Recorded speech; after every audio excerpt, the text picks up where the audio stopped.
Hey guys, welcome back to my channel. In this video, I'll show you how to allow camera access inside TikTok. Please make sure to watch this video to the very end so you don't miss out on important information and make any mistakes. In saying that, let's dive in. Alright guys, there's a few ways to do this, so I'm going to show you the quick way. So simply click onto TikTok, click and hold, and then click on the little eye for information. This will open up more settings.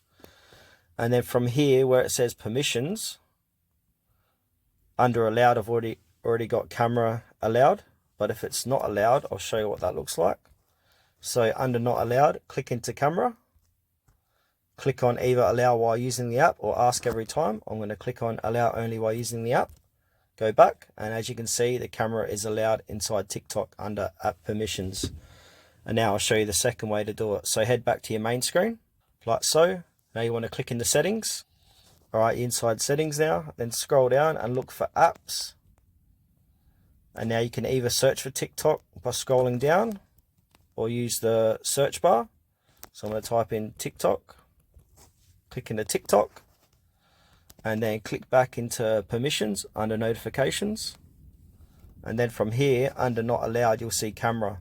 So to allow it, simply click into it and then click either on ask every time or allow only while using the app. So I'm going to go for the first option, allow only while using the app. Head back, and now you can see under allowed, cameras allowed in app permissions inside TikTok. Alright, that's it for this video guys. Thanks for watching to the very end. Please consider to like this tutorial and subscribe to our channel if you found it helpful.